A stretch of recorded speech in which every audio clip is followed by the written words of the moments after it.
Okay, welcome to this video. I thought I'd do a little video just about this BMW 1 Series, which I've had for just coming up. Well, actually, it's 3 years and 1 month, and the vehicle's due back any day now. So I thought it would be a good idea to give you guys some information on what it's been like to own for 3 years, what's gone wrong with it, what I like about it, what I don't like about it, just in case anyone's thinking about buying a 1 Series. F20 model this. So this is the facelift version of the BMW 1 Series. It's the last of the rear wheel drive 1 Series. 67 plate, 2017.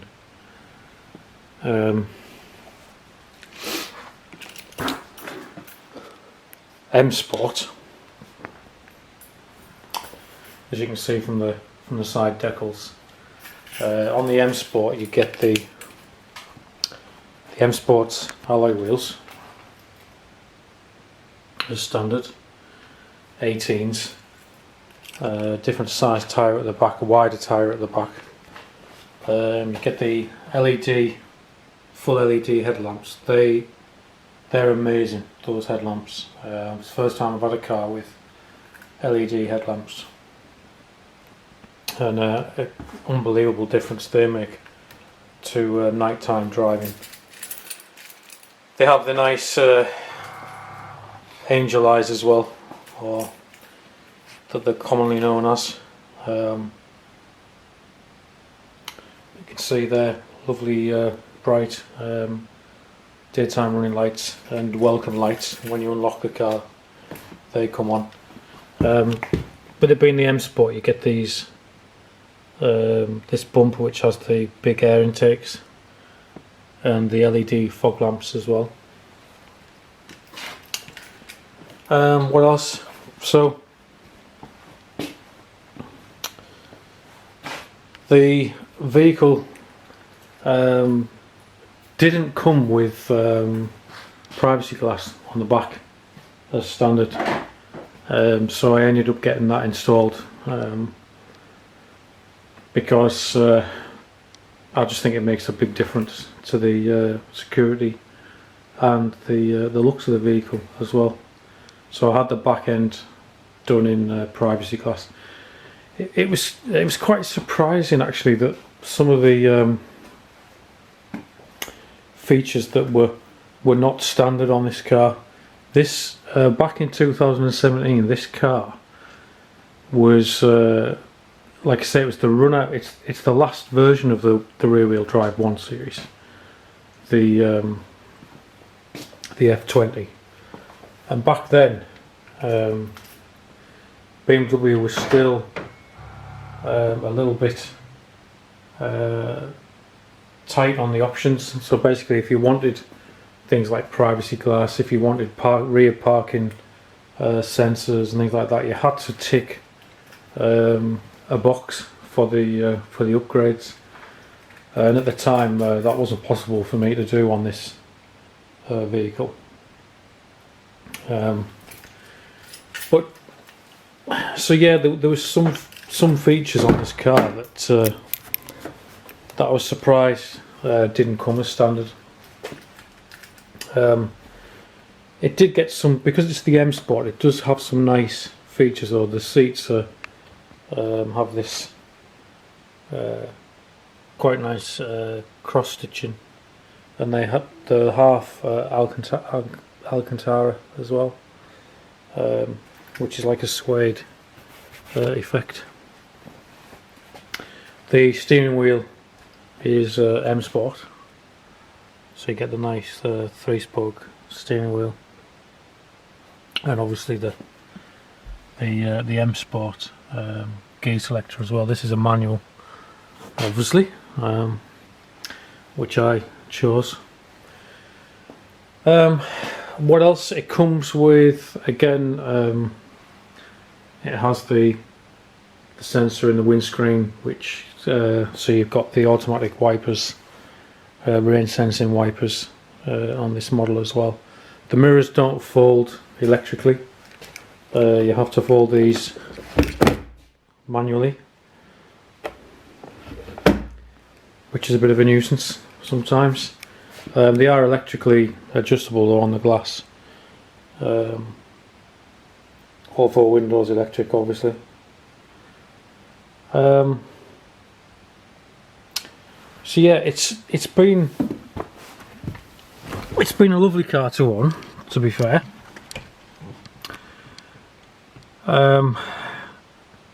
It is, some people might say it's a little bit dated now on the inside, but I've always liked the simplicity of the BMW design, with the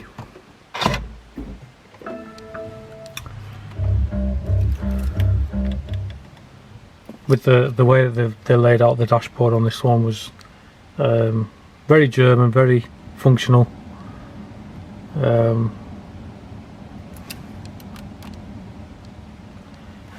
They did include this stitching here. I don't know if you can just see it. So there's like stitching that runs along the back and the side there. That was a feature for this model. One of, like I say, the last of the rear-wheel drive 1 series. This has the iDrive screen with sat-nav, etc. It's all controlled by this controller here, which once you get used to it, very easy to use. And there's some quick function buttons here, so you can go, like, I can go straight to map and it'll take me to the map.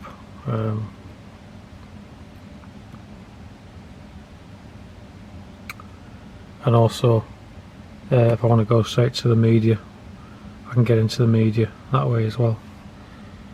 Or I can get straight to, if I want to quickly connect a phone, I can press the comms button down here and go straight into that.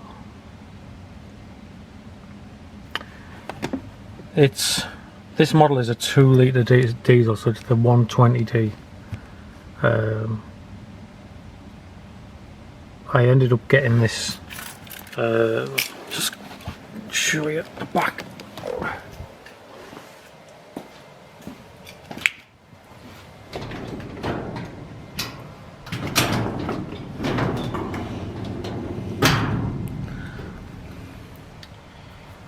Just wanted to show you the I think we'll have to do that in the daylight. But I wanted to show you that the way the back is set up on this car, it has the M Sport rear diffuser. Another nice feature about this, there is a sport setting, and that changes the throttle response, the mapping for the engine, so that it's a lot more responsive on acceleration. You can also have this sports display come up, which shows you how much power the engine is producing as you're driving along. You can see there, this has got 400 Newton meters of torque, and believe me, and 200 brake horsepower. Believe me, this engine, this 120D, is a very powerful engine. The torque's unbelievable. You barely have to rev the engine. If you need to overtake something, it shoots off like a rocket. So that's something that I'll miss when this car is traded in very soon. You can see there that I've done over the 3 years 48,864 miles. and it's been reliable. It's not been entirely fault free. There has been a couple of issues with this car. The first thing that happened when I first got this car was literally like about 4 weeks later. This dashboard that lights up with ignition just basically went black like that, and I had nothing. I had no dashboard, and I had no display whatsoever. The car still started up, ran, etc., but the dashboard went off. Anyway, it was a software upgrade back at BMW. They were very good. They resolved that quickly. Sent me another car to use while they were sorting that out. And that's the only mechanical fault, if you like, that this vehicle's had. Or should I say electrical fault, because it has had a couple of mechanical issues. One of them you could probably call wear and tear. It's still on its original front brakes. The front brakes are still fine. Interestingly though, the rear brakes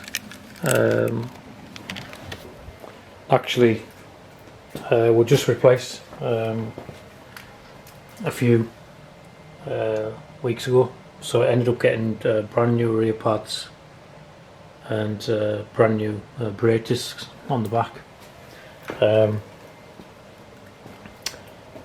And the reason for that was basically what they were saying to me was that, and basically the way they explained it was that the rear brakes do work a lot more on a modern car than they would on an older vehicle. And what I mean by that is this car has traction control, and it also has stability control. And what that means is if you're powering out of a corner, or you come into a roundabout a little bit too quickly, the car will, and if the car senses that the vehicle's going to slide, it will apply brakes individually, and if it's going to slide, it'll apply the back brakes to prevent that from happening. And that can be going on without you even realising. And probably because I have driven this car quite hard, I don't tend to hang around when I'm driving. Probably the rear brakes have been working a lot more without me realising, and that's why the rear brake.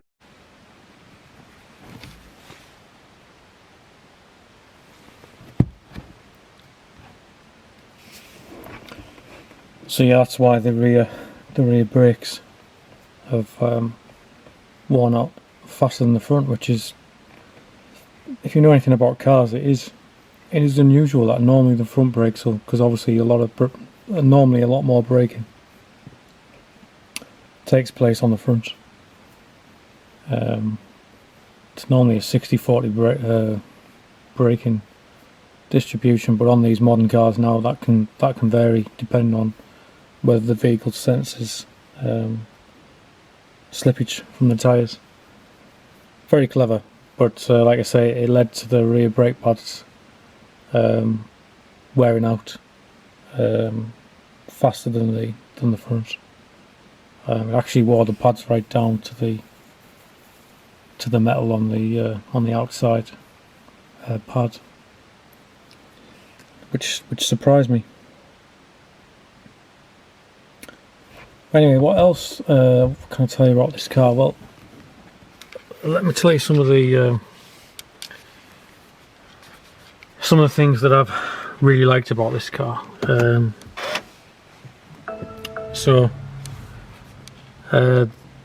First of all, this car drives. If you're in the market for a 1 Series and you're looking for a driver's car, then you know. Look no further. These cars drive extremely well. They're very well balanced. A little bit, you know, the suspension is quite hard with it being the M Sport. But if you like your cars to be sporty, then you won't be disappointed with the way that the car drives. This particular engine, like I said, the 120D, has tons of performance. There's a little button here where you can press Sport, and like I said before, you get the Sport display up. But the other thing it does is there's different stages. So there's stage 1 Sport, and then there's Sport Plus, where you get dynamic traction control. So what that means is the electronics on the chassis will basically allow some slippage from the rear of the car. So if you come into a wet roundabout with dynamic traction control, the back end will step out, but the car will help you to control that slide very cleverly. It'll brake the back wheels in such a way that it's almost like having a limited slip diff, so you can continue to slide and have a bit of fun, but the car will ultimately save you if you drive beyond your limits. And then if you hold the button down,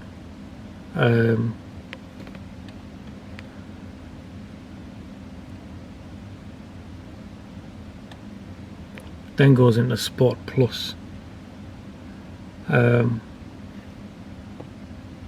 eventually you get DSC off, which means that you are on your own. Basically, you've now got Sport with no traction control whatsoever. So the car won't interfere with how you're driving. It won't apply the brakes. So there's lots of different settings. And then for those of you that like economy, you can select Eco Pro, which brings in all the efficient dynamics on the vehicle. The display changes again, and this time it will tell you how many extra miles per gallon you've saved as you drive along, and the display will tell you what gear you should be in at any point, when you should be changing up, when you should be changing down, and it changes the computer again to change the fueling so the engine will use the least amount of fuel as possible. To be honest with you, I hardly ever use that mode, because as you can see here, I haven't reset this for a long time, this car is returning 48.5 miles per gallon, and every time I've reset that, it's come back to about 48. You can get a little bit better on a run. You can quite easily get it up to 50, or maybe a little bit more, 51 on the motorway, if you're not pushing too hard and you're doing sort of 60, 65, 70 mile an hour. It will return over 50 miles to the gallon, which for a big 2 litre diesel is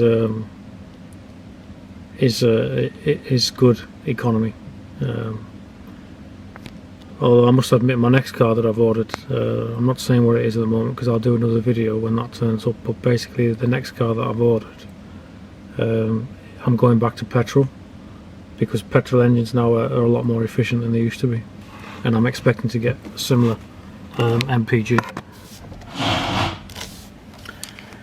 I'll tell you something that really annoys me about this car. Now, if I just bring this back to my sort of head height, it's really hard to, I don't know if you can see this, but I'm about 6 foot, so that's sort of my eye view there. Now you can see the top of the clocks are cut off by the steering wheel.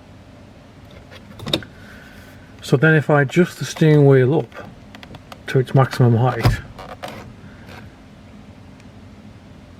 I don't know if you can see what's happened now, but it's cut off the bottom of the display. So I can either have it so I can see all the bottom of the display, but then it's chopped the top of the speedos and the rev counter off, or I can see all the rev counter, but then it chops off from a driver's eye view, it chops off the bottom of the display. That's annoying. It might sound a bit finicky for you guys, but that, and I've tried always. I mean, you can have the steering wheel right in and pull the steering wheel out towards you, but it doesn't matter what you do, you can't, for me anyway, I can't get this set up where I can see all the display. The best compromise that I can sort of have is I can have a little bit of the top of the gauges chopped off like that, and then I can see all the information at the bottom. It's a picky thing, but it's annoyed me. The other thing that's annoyed me on this, no cruise control. Can you believe it? An M Sport BMW 1 Series cruise control back in 2017 was not standard. I believe it is now on the latest M Sport. So you get no cruise control. All you get is a limited button. So as you're going along, you can actually press that button, and you can select the speed that whatever speed you're doing. You can press that button, and then the car will not accelerate faster than that speed. So you can set it at sort of 65-70 mile an hour, and the car won't go over that, but you've still got to keep your foot on the throttle. If you take your foot off the throttle, the car slows down. It's not cruise control, it's just a speed limiter, and you can override it if you floor the throttle, and you can adjust the speed on that little toggle switch there. So that's a bit annoying for longer journeys. I was quite disappointed with the cruise control not being fitted as standard to this vehicle. It does have, obviously, on this side you can control the media through there if you want to, and you can also use the voice activated controls. So if I press that down until it beeps, I can do various things.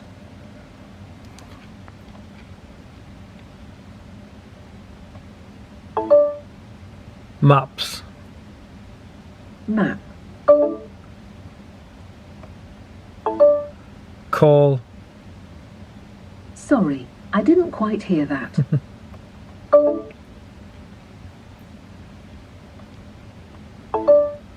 Radio 1. You are listening to the DAB station, BBC Radio 2.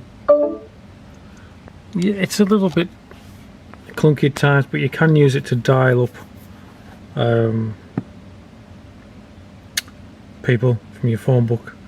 You can get that voice activated system to do various different things, but I tend to use it just for going into asking it to call a number or a name. You know, if you say the name, it will actually call that up.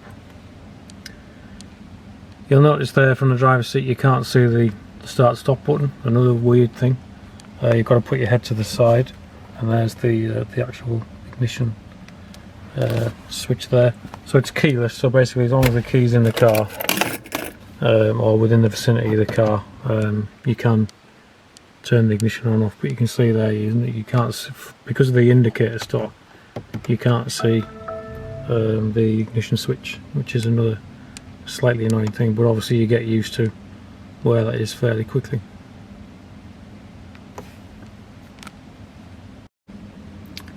You can have the speed readout as well displayed at the bottom of the instrument cluster as well, like that. No dual-sided aircon on this, just rotary dials for the temperature, and then obviously the mix dial here for various positions. So there isn't temperature control for both sides. There's also no heated seats on this vehicle either as standard. I think they were available as an option. Again, a lot of these features are now available on the latest 1 Series when you buy an M Sport, but at the time when this F20 model came out, you didn't get them. You had to optionally tick the boxes clear the stuff.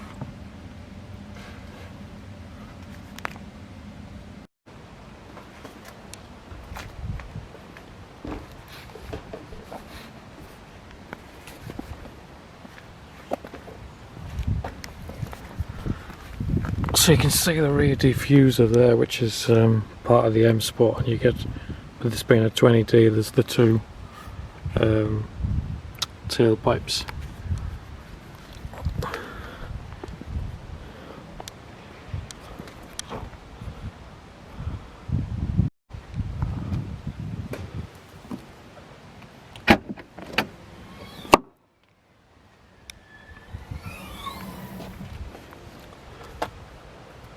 It's not a bad size boot, to be honest. There is a little storage flap under there where you can put a few other things, and the battery is in the back on a BMW for weight distribution. There's a first aid kit in there. There's actually a socket there for 12 volts, which I've never used but might be useful for something. You can see the seats fold. If I'm going to complain about anything, there isn't a huge amount of room in the back. I've just sat in with the seat in the position for me for driving. I'm 6 foot, so as you can see now my knees are right up against the back of the seat. Headroom's okay, but there isn't a lot of room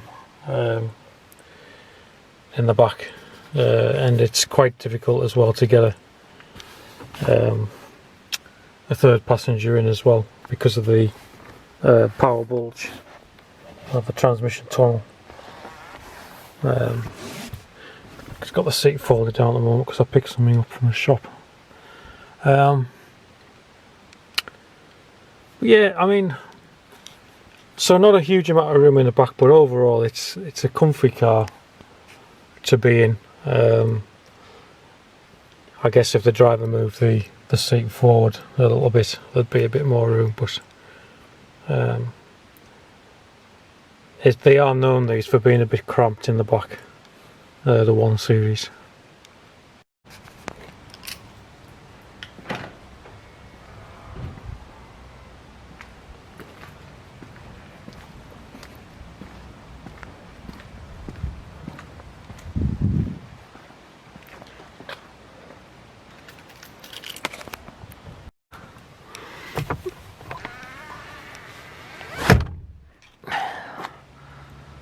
See what I mean there about the centre console and the amount of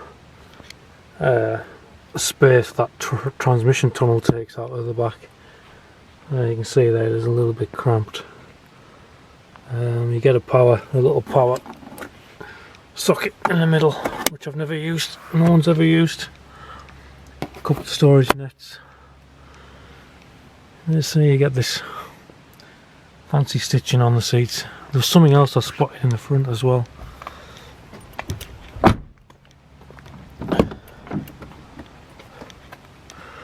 You get these little M Sport stitching on the side of the seat there.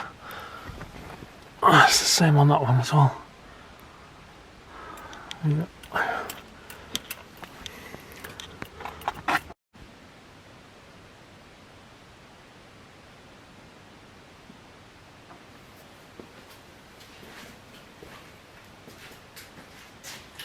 Thank you for watching this this video all about this BMW 120D F20 M Sport 1 Series BMW.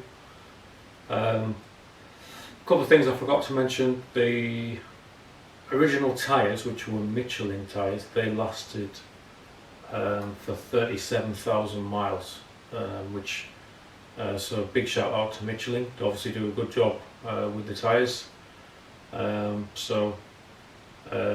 Obviously the car is quite good on tyre wear.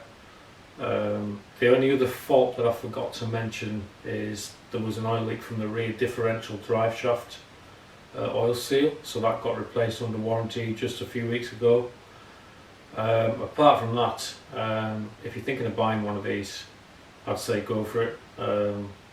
It's been a great car to own, good on MPG, nearly 50 miles per gallon on the fuel, very quick, nice handling vehicle, rear wheel drive, very driver orientated. So I'll be sorry to see it go, but I'll be doing a video very soon on the vehicle that is coming along to replace this. So look out for that, and thanks for watching.